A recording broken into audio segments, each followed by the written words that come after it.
All right, so I'm jumping on the we need to talk about Sora bandwagon because I think we need to talk about Sora.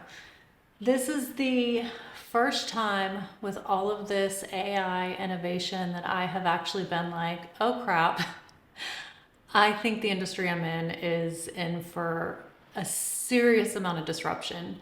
I did a video back when Midjourney first came out, maybe about 6 months after Midjourney came out, and I started really working with it and getting a firm grasp on what Midjourney can do, and shared my thoughts on it. And my thoughts at that time were that Midjourney is a tool and we'll all adapt and evolve and use it as a tool, much like we use Photoshop as a tool.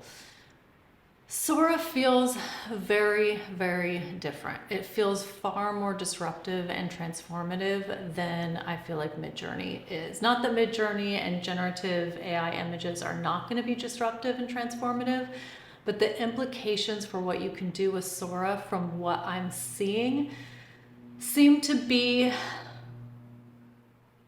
a lot more involved. Like, for example, with Sora, you can type in a prompt. You can put in a video and type in a prompt and have it add to the beginning of that video or add to the end of that video. So you can extend an existing video with photorealistic coverage. You can take two different videos. You can also do this in Midjourney with images, but you can take two different videos and blend it together, and it will take a section of one video and a section of another video and merge the two. Like, one of the things that I'm thinking about is at Christmas time, I bought myself a Hover AI drone. It's like a fun little like creator selfie drone. And I remember trying to decide if I was gonna get the Hover drone or the DJI drone. And they both have two different use cases. The Hover drone is really a drone that's capturing you while you're doing stuff, as opposed to the DJI drone is really intended for capturing like beautiful landscapes and aerial coverage. And my thought at the time was, I will slowly dive into drones by starting with a smaller, easy one and then working my way up to DJI. But after looking at what Sora can do, I'm like, well, I don't need to buy the DJI drone anymore, because now I can just type in, aerial coverage of a vast forest or an enchanted forest, and it'll do it for me. And then when I started thinking about that, I got really sad because I really wanted the adventure of going out to the forest with my drone and capturing coverage that only people with drones can get. And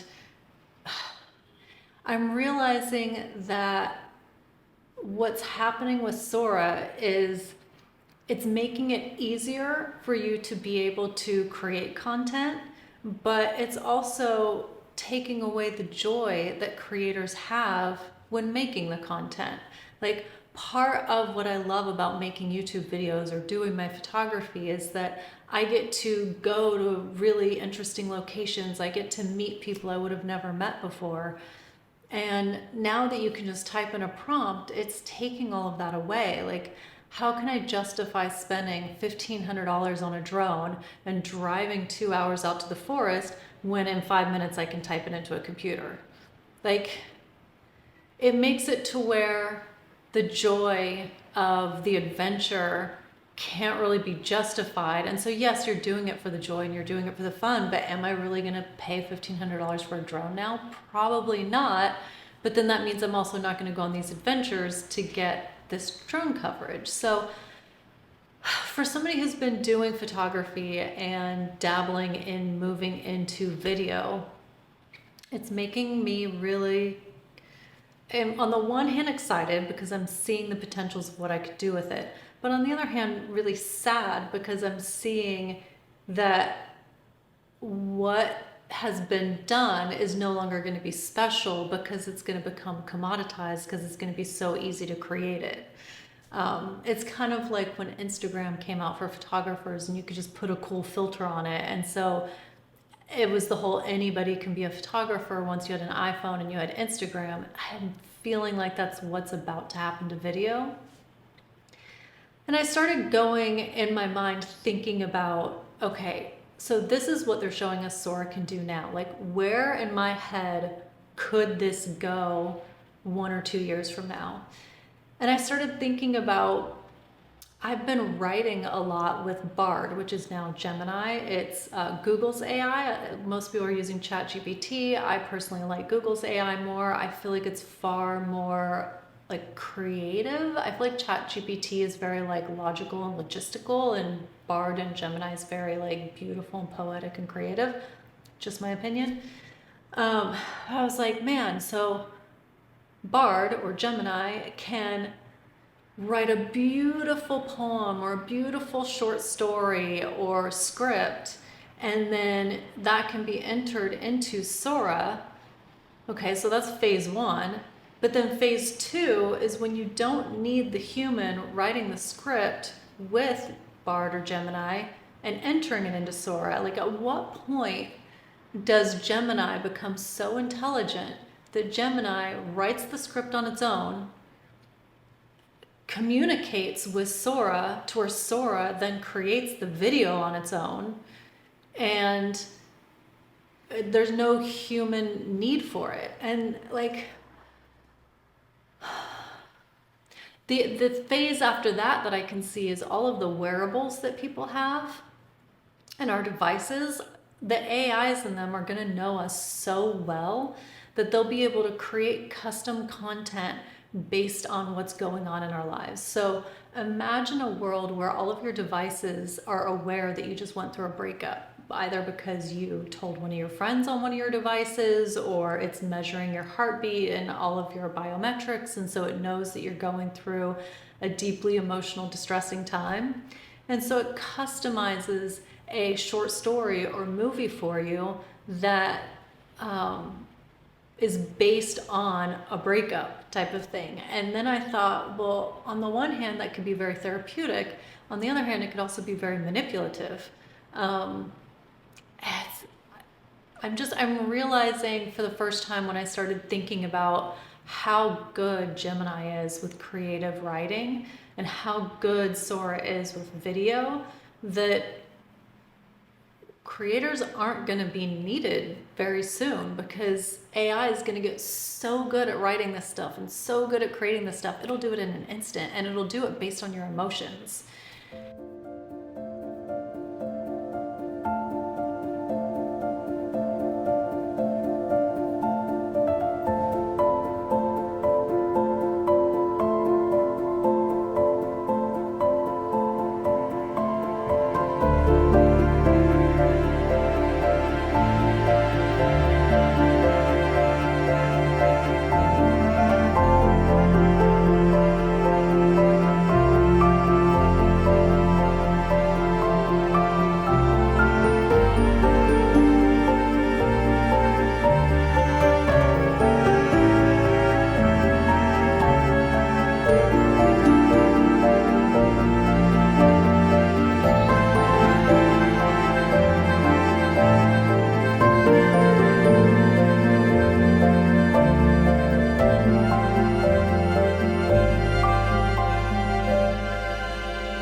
There's also this company that's called Deep Voodoo, and Deep Voodoo works in tandem with CAA. So CAA is Creative Artist Agency. They're one of the top talent management companies or firms in Los Angeles. So they manage a lot of the A-listers. And my understanding is that Deep Voodoo works with CAA to do full body 3D scans of the talent that is on their roster. And so they house the talent to have their likeness used by AI to create these films, right? So they would work with, one of the studios to be able to use their likeness for whatever film. And I started thinking about, okay, so let's say that they have this whole vault of 3D scans of the talent, right? And then you have the AI that's able to take existing video coverage and then you prompt it and tell it what to do and it does it.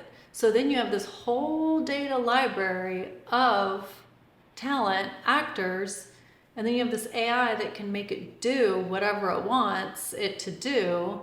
And then you have Gemini that can write the scripts, and it's like, oh my God. Oh my God. For the first time, I'm really seeing that we are so, so, so much closer than I thought to incredible disruption.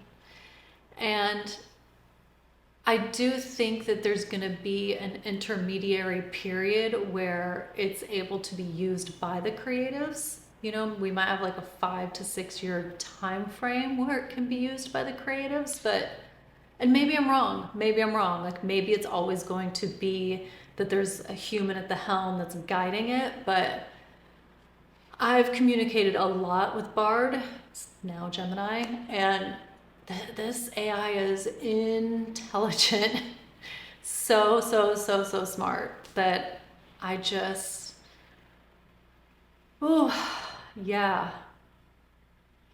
I don't even know what to say. Like I'm literally mind blown. Like,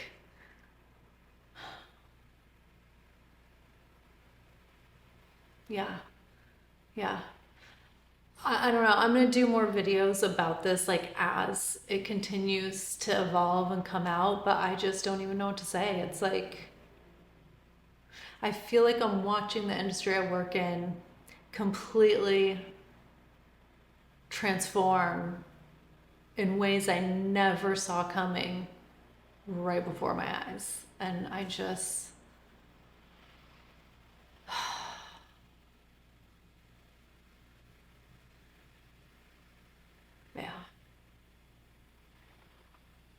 yeah. And I started this YouTube channel a couple of years ago because I'm, really enjoying getting into video. And it's like, man, like, just when I was starting to really enjoy something, it's like, yeah, I don't know. I just don't even know. Like, I don't know. Now I understand why YouTube, I haven't seen it yet, but I heard that they're going to start requiring people to mark in some way if what they're uploading is created by AI. And I was like, oh, okay, well, is it that big of a deal? People are using thumbnails from Midjourney or they're getting text written from ChatGPT. But now I see why they're doing this. Like, like I could literally, the minute OpenAI releases Sora to the public, I could literally connect with Gemini, ask Gemini to write me a short story, go into Sora, make, 20 or 30 clips with prompts, and then upload a short story that's beautiful and cinematic in like a few hours. That's something that would take, like the level that you could create it at with this is something that would take planning and budget and traveling and months. And I don't know. I do think that the joy in creating a lot of times is the effort that goes into it and the adventure that goes into it. Like this is making it to where people are tied more and more to their computers and are further and further away from getting out into nature.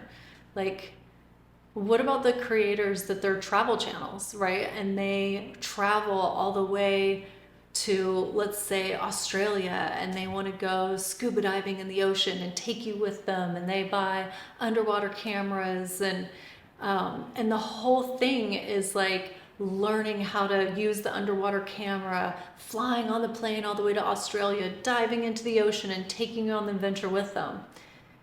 How can they justify spending all that money and putting all that effort into it if someone like me can literally type in some prompts in an afternoon in 2 or 3 hours and get the same quality and upload the same quality that's going to compete with what cost them $5,000 or $6,000 to do and 3 weeks of their time.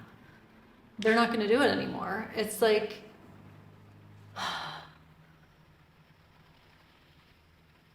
I know I'm not having like fully cohesive thoughts that are like well planned out because I'm literally doing stream of thought, stream of consciousness right now. Like I just don't know. I've worked in the entertainment industry for 25 years and I see the beginning of the end with Sora. I mean, not the end, but the beginning of the end of traditional filmmaking. And I think like with photography, there's always the photographer that's always going to shoot with film. They're always going to shoot with a film camera.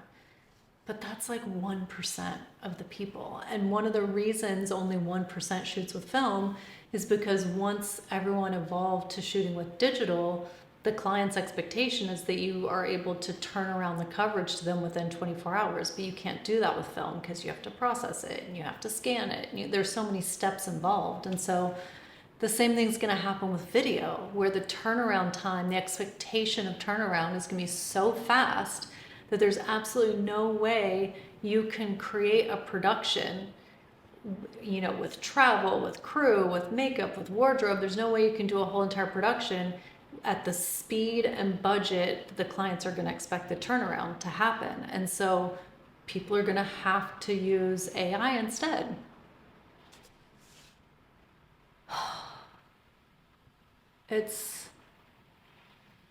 I don't know how fast this thing is going to be made available to the public. And the quality, when I look at it, it's still not there. It's good, but it's like, it's not that far. It's not that far. Like, it's so close. I just never thought it was going to happen this fast. Like, I've really been watching AI so closely for a while, and I didn't see this coming this quickly. Like, it's feeling like we're on an exponential curve right now. It's feeling like it's just happening so fast. And like, Midjourney I find exciting and I like it and I see it as a tool, and while I find it to be a little bit disruptive, I see it as a useful tool. Sora for me feels completely just transformative and disruptive for video. It feels much different than Midjourney, and I think it's because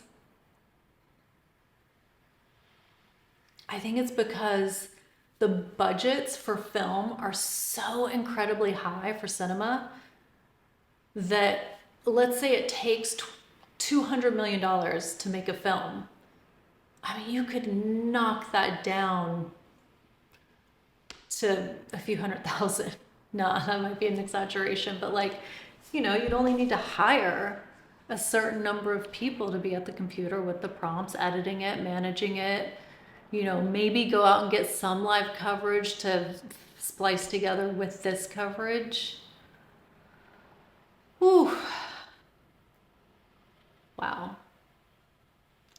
I think we're in for a wild ride with AI over the next few years that a lot of us weren't expecting. So yeah, I will do more videos as I learn more and it comes out. And I'm sure that you're probably seeing tons of videos on YouTube about this because it's kind of mind-blowing. Yeah. I wonder if this is what the whole Sam Altman outing at OpenAI was. Like, I wonder if they were also aware of just how much this is going to change things. I don't know. Okay, I think that's all the thoughts I have for today. If you watched all the way through, thank you for indulging me while I rambled on. Yeah, game changer, total game changer. Didn't see it coming at all.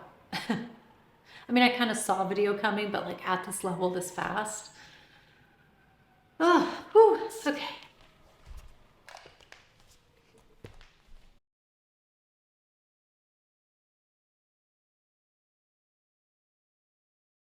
Here's the thing. AI is getting so good, so advanced, that I think that in 50 years, when you're trying to consume any kind of entertainment, whether it's movies, television, music, books even, I think that in 50 years, when you're trying to consume any kind of content, you're going to have a choice between regular or organic. It's going to be a lot like produce. Regular is going to be made by artificial intelligence. It's going to be mass produced and it's going to be very cheap.